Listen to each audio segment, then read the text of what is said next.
The sacrifices that the brave men and women in our military make for our freedoms, they are unparalleled.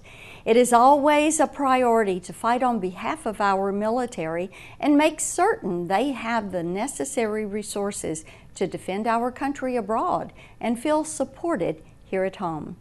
This year, in the Senate Armed Services Committee, I played a key role in putting together the annual National Defense Bill that ensures funding and support for our nation's military and their families. It was important to me that our armed forces have the resources they need to effectively counter Communist China and other adversaries who threaten the U.S. and our allies. That's why I worked with my Republican colleagues to successfully push back against President Biden's effort to make significant funding cuts to the military. Instead, we bolstered our defense by authorizing $25 billion above the president's budget.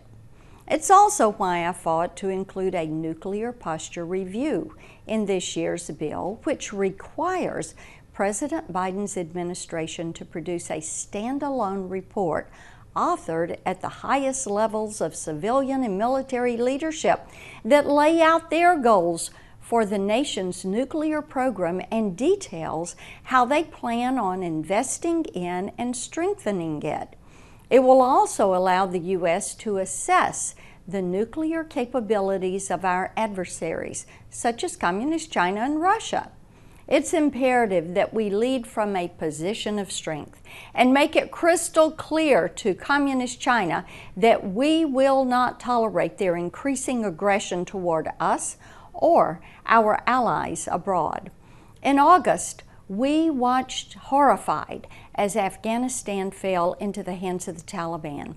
We lost 13 brave American service members, including a young Tennessean. My office and I worked throughout this time to provide support wherever we could. We even set up an evacuation hotline and helped rescue Americans that Joe Biden left stranded behind enemy lines. And in several hearings in September and October, I held Secretary Austin, General Milley, and other Pentagon leadership to account for their failure of leadership. I also led my colleagues in a number of letters to the administration demanding answers on their disastrous decisions. These men and women who made the ultimate sacrifice defending freedom, they are our true heroes. I've spent the past few years working with Gold Star families, and the one thing they've consistently told me is that they want a more powerful voice here in Washington. I'm pleased that this year the Senate passed my Sergeant First Class Sean Cooley and Specialist Christopher Horton Congressional Gold Star Family Fellowship Program, which will create a Senate fellowship open only to Gold Star family members.